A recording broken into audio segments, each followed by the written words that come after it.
Mr. Tele, desvendando o que ninguém vê. Mr. Tele, curiosidade é o poder. Mr. Tele, o seu canal de segredos. Aperte o play e entre na aventura sem medo. Mr. Tele. Numa cidade cinzenta, de vielas apertadas e sonhos apertados, vivia um menino chamado Léo. Léo era magro, tinha roupas amarradas que pareciam ter sido costuradas com pedaços de solidão, e um par de olhos grandes, castanhos, que absorviam o mundo com uma fome silenciosa. Ele morava com a mãe num casebre no alto de uma ladeira, onde o vento frio entrava pelas frestas como um lamento. A escola era o palco da sua maior dor. Os outros meninos, filhos de famílias mais abastadas ou simplesmente mais fortes e barulhentos, o chamavam de sombra ou poeira. Léo era invisível. Exceto quando eles queriam alguém para carregar material pesado, limpar sujeira, ou pior, para executar suas ordens mais humilhantes. Léo faria qualquer coisa para pertencer. «Léo, pula no canteiro de flores secas e finge que é um galo!» gritava Beto, o líder autoproclamado da turma. E Léo pulava, o coração batendo na garganta, sentindo o riso áspero deles como espinhos nas costas, mas também, por um breve instante, sentia-se visto. «Léo, se você não pegar aquela pipa presa no telhado do seu Jeremias, a gente não te deixa brincar de bola amanhã», exigia Carlos. Léo subia no muro escorregadio, o medo de cair, superado pelo medo de ficar só. Ele descia com a pipa, as mãos em carne viva, e recebia um aceno de cabeça, o troféu mais precioso. As aventuras de Léo com o grupo eram sempre ele no papel de bode expiatório, ou de escada humana.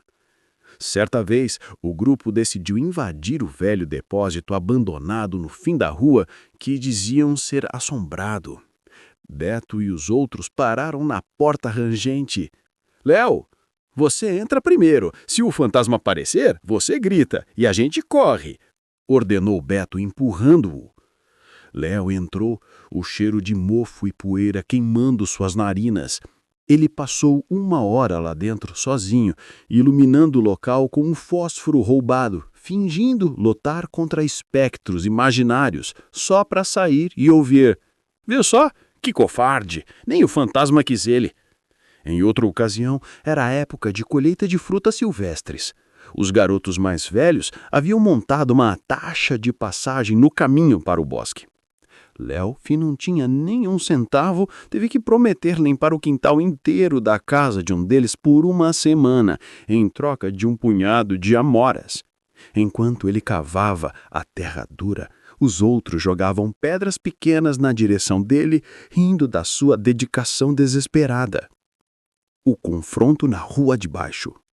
O tempo passou e a primavera chegou, trazendo consigo uma ameaça vinda da rua de baixo, um território dominado pela gangue dos Ferros Velhos, liderada pelo brutamontes conhecido como Tubarão. Numa tarde quente, enquanto Léo e o seu grupo jogavam bola numa praça neutra, os Ferros Velhos apareceram, cercando-os. «Olhem só os playboys da ladeira!» zombou o Tubarão.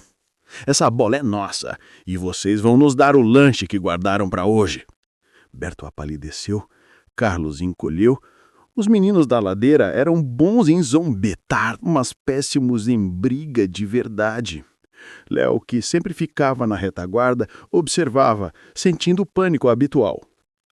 Tubarão deu um passo à frente e deu um empurrão violento em Beto, que caiu na grama.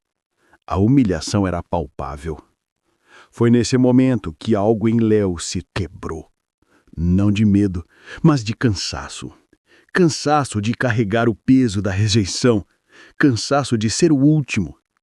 Ele lembrou-se de todas as noites em claro, do frio, das flores pisoteadas, dos muros escalados. Ele não pensou, ele agiu. Léo correu não para longe, mas na direção de Tubarão. Ele não era forte, mas era rápido e tinha a agilidade de quem aprendeu a fugir dos perigos. Ele se abaixou como um raio, tropeçando propositalmente no pé de Tubarão, que não estava esperando um ataque frontal de uma greciola. Tubarão desequilibrou-se, caindo com um baque surdo, a boca cheia de poeira. Os outros ferros velhos hesitaram. Ninguém esperava aquilo do Sombra. Léo não parou. Enquanto o Tubarão tentava se levantar, Léo pegou a bola, chutando-a com força bruta. A força que vinha dos anos de frustração na direção do irmão mais novo de Tubarão, que estava distraído. A bola acertou no joelho. Foi o suficiente. O elemento surpresa virou o jogo. Os meninos da ladeira, vendo o líder inimigo no chão e a confusão instalada, encontraram uma coragem que não sabiam possuir e gritaram em uníssono, partindo para cima, sem lutar de verdade, mas apenas criando um tumulto confuso. Os ferros velhos, desorganizados e sem o seu líder de pé, recuaram, resmungando ameaças vazias. Quando o silêncio voltou, os meninos da ladeira olharam para a praça. A bola estava ali, intacta, e Léo estava parado, ofegante. As mãos tremendo, mas os olhos brilhando pela primeira vez com algo que não era submissão. Berto se levantou, limpando a camisa. Ele olhou para Léo, depois para os outros. Eles estavam todos olhando para um menino que, sem querer, havia sido o único a enfrentar o perigo. Você... Ele engoliu seco. Você salvou a gente, Léo. Carlos, o mais medroso, aproximou-se timidamente. Você foi muito corajoso, Léo. Ninguém zombou.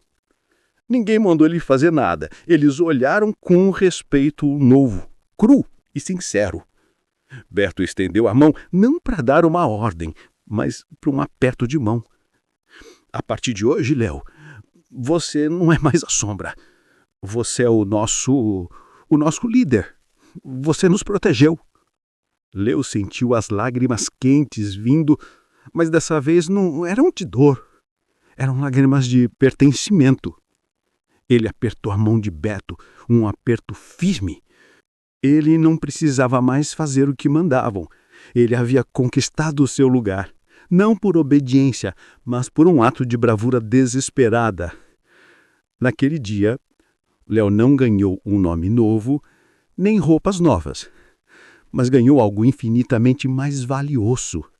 Ele ganhou a honra dos seus pares. Ele, o menino que era feito de rejeição, tornou-se o escudo da turma. O garoto que, sem saber, carregava um chapéu feito não de estrelas caídas, mas de coragem recém-descoberta. E pela primeira vez, quando ele voltou para casa, ele não se sentiu invisível. Ele se sentiu necessário. Gostou do nosso conteúdo? Então curta a nossa página agora mesmo. Não custa nada e nos ajuda muito.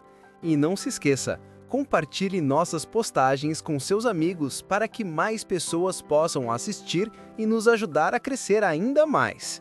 Até a próxima história!